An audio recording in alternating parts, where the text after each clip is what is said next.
here at the print day, it is also a wonderful, relieving feeling if you can actually get rid of your coffee cup or dispose of your chewing gum before you enter to the next conversation. So a garbage can be very helpful for anxious patients. There are hardly any patients who love to see the dentist. I think it is also pleasant to not see the bloody swab of the previous patient.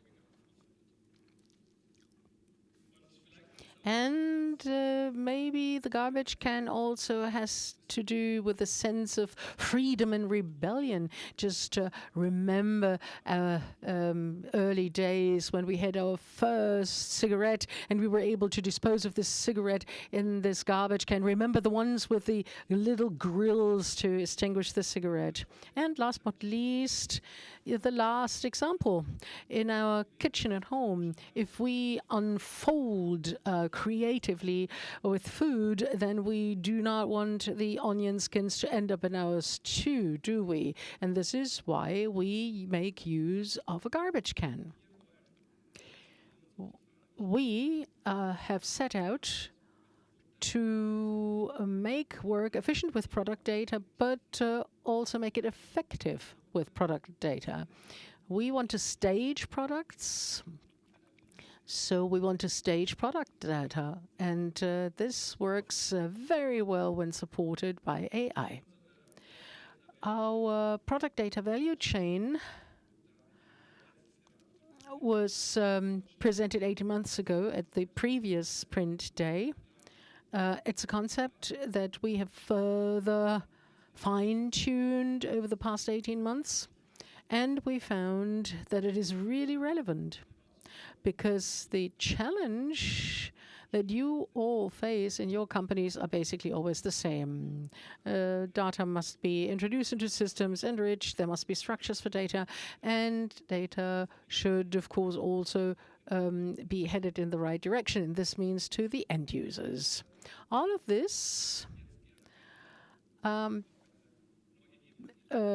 I want to take this now to a new level, or rather 3 new levels, because when you look at this product data value chain, then you can clearly see the possible impact of AI.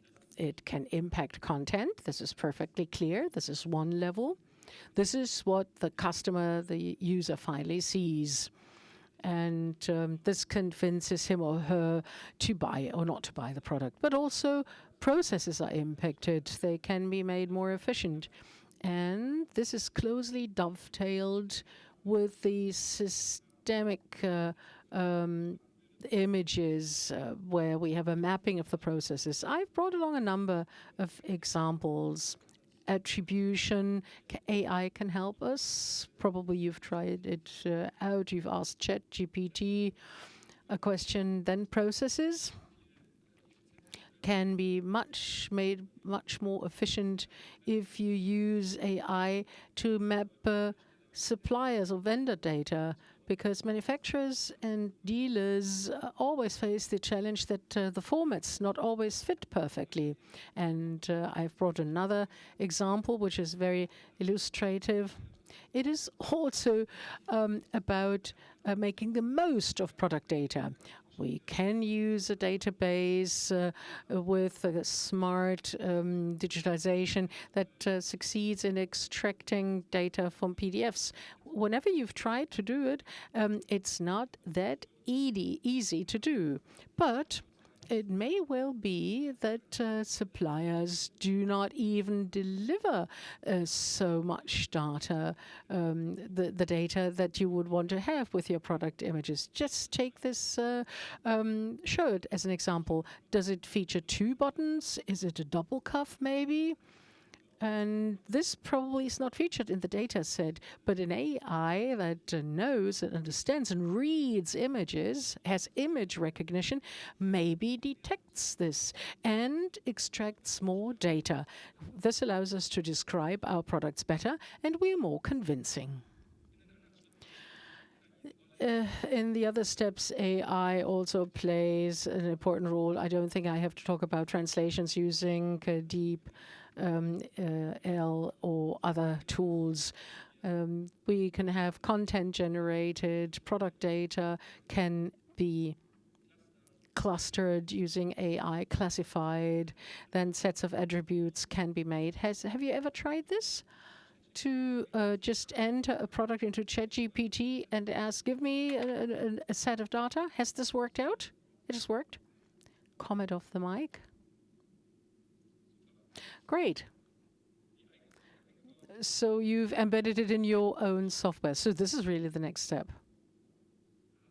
Ah, that's exciting. Yeah, unfortunately, I missed that. Again, a comment off the mic. Well, we can do much more, and one example is sitting on this stage in person. And this means placing product data in a specific context and personalizing this data to a certain extent. Let's just imagine we actually place such a garbage can that has become an icon object or product into your own kitchen. And this is why I would now like to initiate my little fireside chat. And maybe, Jürgen, you can introduce yourself as well. Yeah, my name is Jürgen Hallen of Naber GmbH. Can you hear me? Yeah. I head marketing there, and I'm responsible for the complete communication for the websites, the web shop, and for the PIM database, and also for the product data. And this is why I'm sitting here on this stage. I'm happy to have you as well. Thanks for coming. Maybe you can say a few things about Naber. Nobody knows Naber. It's a hidden champion. We have 230 employees and are Europe's leading supplier of kitchen accessories and furnishings. We started 75 years ago as a wholesaler, but then understood wholesale alone is fine, but own products are even better to stand out and set oneself apart and to boost the margin. And this is why at an early stage we actually to develop our own products across the whole segment. The target groups, we're only B2B right now,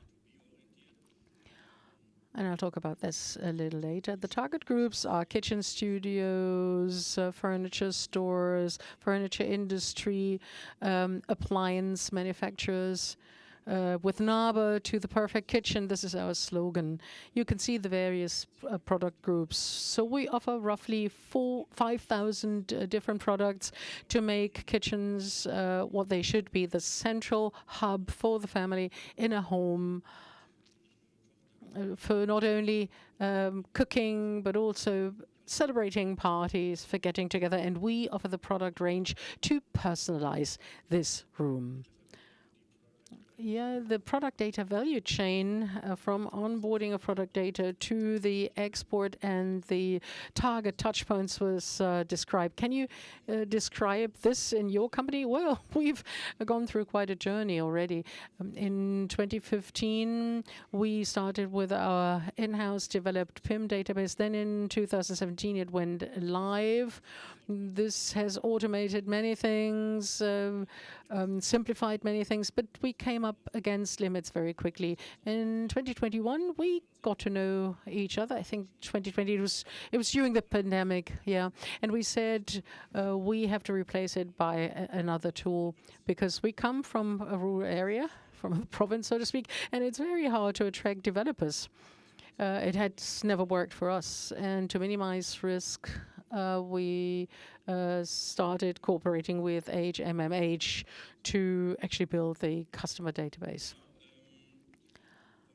In terms of processes, we have a body that decides on the inclusion of products. Then in purchasing in the ERP system, the article numbers are assigned. The first attributes are assigned that are then transferred to the PIM. and the distribution channels are defined. And this is also the point in time where the products are then transferred to the PIM, and there the marketing is still in the lead. And for enriching the data and to comply with the data quality rules. So we ensure with the data quality rules, we now ensure that no product is actually issued without an image, which was the case in the past several times. As I said, currently marketing is in the lead, but through the onboarding tool, we want to optimize this process a little further. The data enrichment should partially be outsourced to our vendors and to the purchasing department, because there is where the data arrives, and there we still have to enter the data into the system. Actually what we really need is just manage and edit the data, and this is what we're working on. We talked about Naber. Maybe you can actually explain what's the relationship between Naber and WESCO. WESCO, or Westermann, we've had a very long partnership type relationship with this company. In the majority of products in the garbage can segment was produced by WESCO, and we actually sold these products. Unfortunately, in late 2023, WESCO actually went insolvent, and in early 2024, it became evident no investor in sight. This company will be wound down. We acted as a bidder then to obtain the brand rights, the brand name, and to actually continue the business in our own name. Why the decision? Why is WESCO relevant to you from a strategic viewpoint? It accounted for a major part of our segment garbage cans. We wanted to avoid having to look for a replacement, and what was even more important was to buy these garbage cans from our competitors. And this is why we actually participated in the bidding process. So we actually turned things around, and the competitors are now buying from us.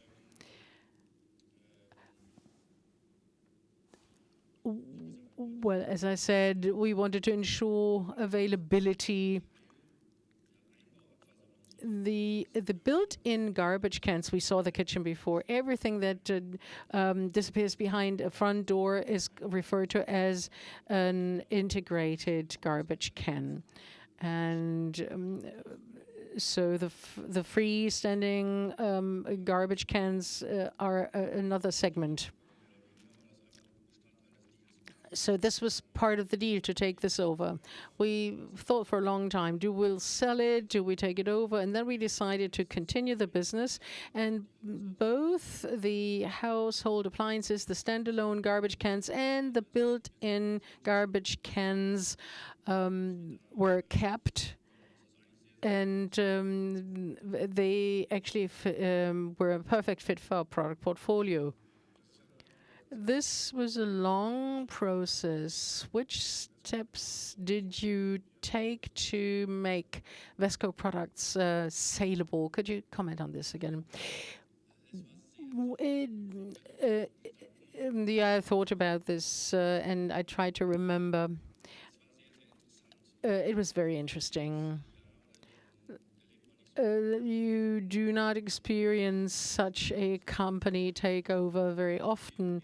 Let's just imagine when we won the bid, the tender in March, Westermann was already being dissolved. Many employees had already been made redundant, and there was just this wind down group of people, and they were not keen on working there, and they were not too keen to share the product data.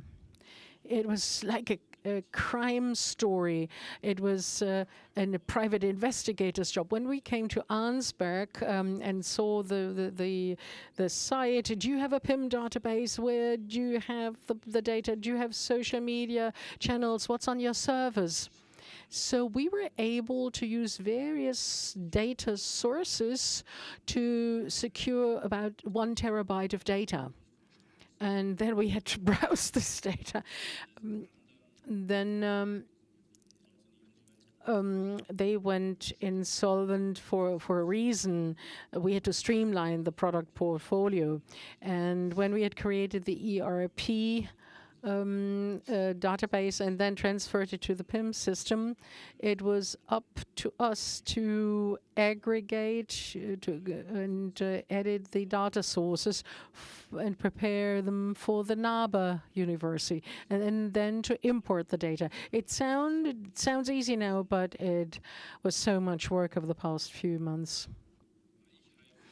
And I was so grateful that we had created the infrastructure for that since 21. I wouldn't say it hadn't been possible without the PIM database, the PIM system, but it really helped us.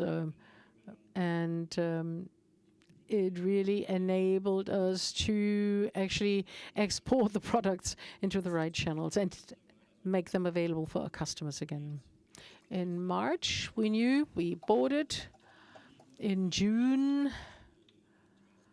the products were in the web shop, and now we can actually integrate the print export in the catalog. The Amazon Grand Store has been rebuilt based on this catalogs again, and this would have not been possible without this infrastructure. And in parallel, I just mentioned the target groups briefly.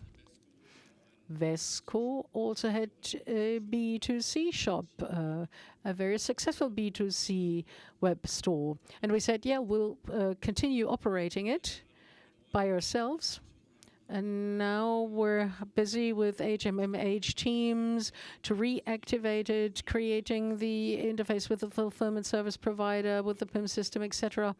But for us, this means that we're in a completely different playing field now. So far, we only had to deal with end users in a secondary way. Great when we reach them, but now the end users have become a primary target group. And this will, of course, face us with a few challenges. Challenge is a good buzzword. What challenges exist at present? What challenges will be presented in the future? Perhaps we can look at AI-generated pictures, images as well. For me, the data integration phase has been successfully completed. Now it's about developing these further, establishing communication alongside the B2C shop. WESCO has large social media channels. If you want to follow us, then feel free. Certainly, we have reactivated communication. We will integrate the shop at the end of the year. So those who are familiar with social media know you need content. You need a lot of content. We've been able to secure 1 terabyte of data. We're getting data from what's available and the pictures, the images that we secured. We want to reuse these, but we need more image material. And for this reason, that's one reason why we are here. That's one reason why we started the project, so that in future we can generate images or environments by AI, and I hope that this will increase the speed in the whole process, so that the route from the photographer to the CTI shop will fall away. We want greater flexibility. As Niklas said, we've seen wherever waste bins are being used, and we're not talking only about waste bins. We have bread boxes, for example. If you know the WESCO products, they can be used not only in the kitchen but in the children's room, in the bathroom. And we need inspiration in this context, and that is only possible using pictures. And that's why we hope to create flexibility and also reduce costs. We are not in a position where we can carry out photo shooting every month from a time and a cost perspective. So my ideal situation would be that to integrate this into the content server, into the PIM system, so that my employees are so that the whole process is integrated into the PIM system, so that my employees are in a position to define the need for pictures. What type of environment would I like to have, a kitchen or the children's room, and then at the push of a button to have this integrated or generated. That would be my ideal situation.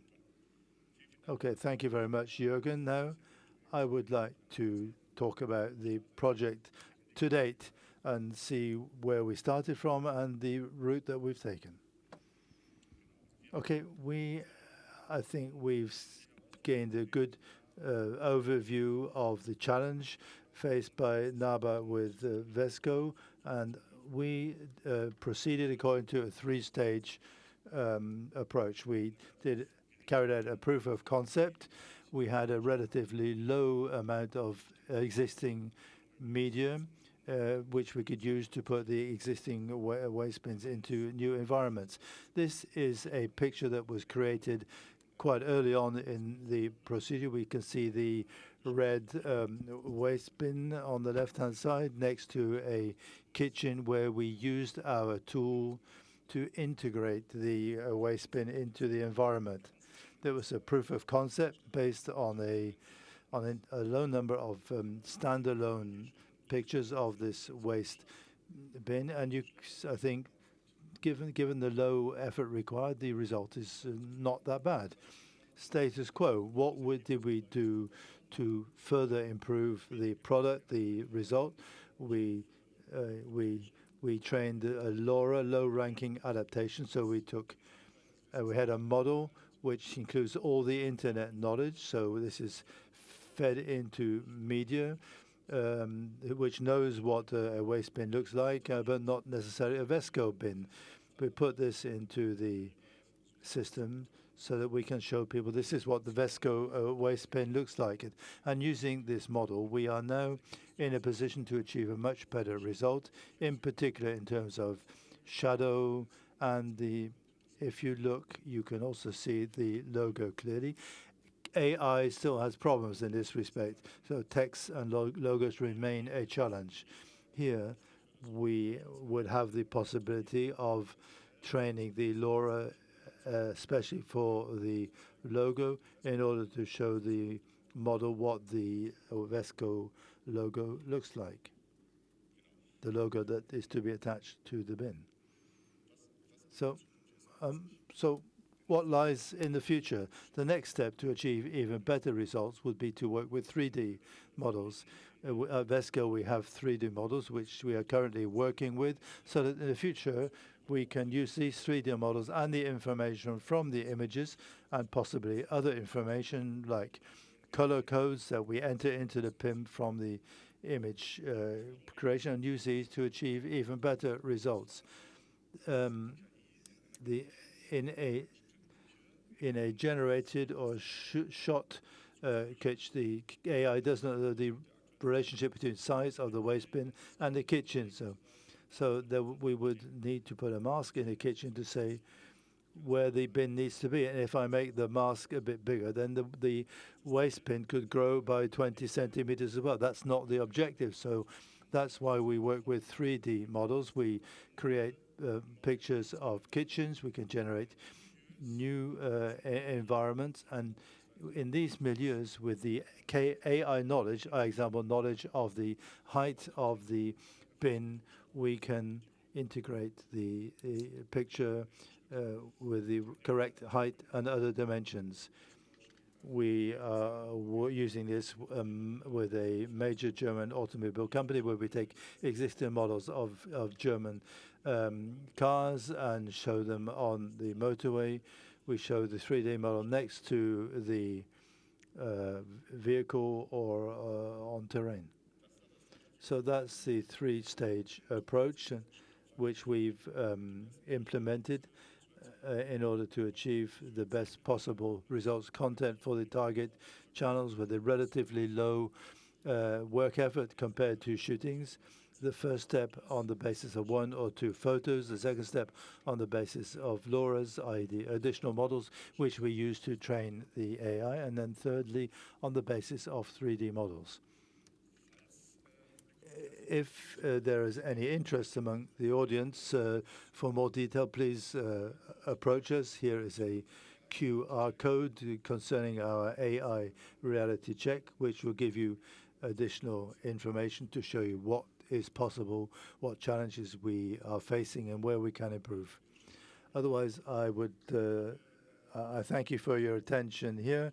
I hope this morning you attended the presentation by my colleague Marcus. Here are the QR codes. Approach us, and we would welcome the ability to engage in a dialogue with you. So if any questions, raise your hands, and I will move around with the microphone as quickly as possible. Good. The first one is close by. Good afternoon. Have you tried to create pictures or change pictures with ChatGPT, practically available from the customers, and to put them into different backgrounds? Yes. We generate something, for example, we are in a position we can use poor resolution pictures to improve them and put them into the target channel using our own service plan tool. Have you tried ChatGPT? We can integrate GTP into the workflows with various notes and to influence the process, but this was not necessary in this case. So OpenAI could be part of this, but our solution must be that we can always work with expectable, predictable results. So if you enter the same prompt with ChatGPT, you could get a different response than the first or second time. That's not the case with us. We can prescribe very precisely which route we want to take. I tried this with ChatGPT. It was a very sobering result. The pictures removed the aspects of the original product, so that was not very good for e-commerce. And it makes you look very, puts you in a bad light. The importance with KI-generated pictures is that the product looks as in real life. Otherwise, it's a waste of time. Any other questions?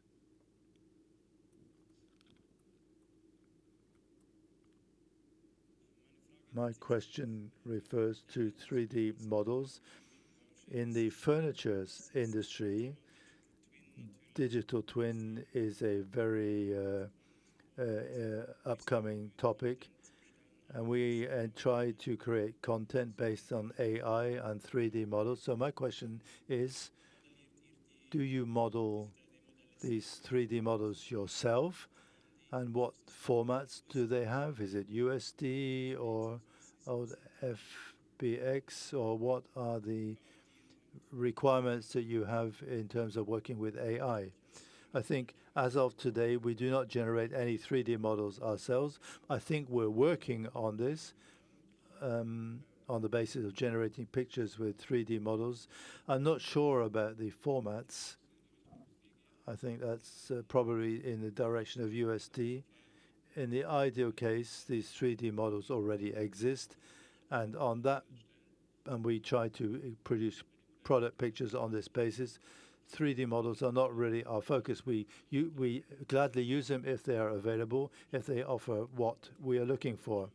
But I think in the furniture industry, we have an intensive cooperation, and there are various cases placing a freestanding product in an environment or taking an environment and generating a standalone freestanding product. One major project is changing the color of products. We want to change the color, for example, from black to brown. Those are the typical cases that we are concerned with in the furniture sector.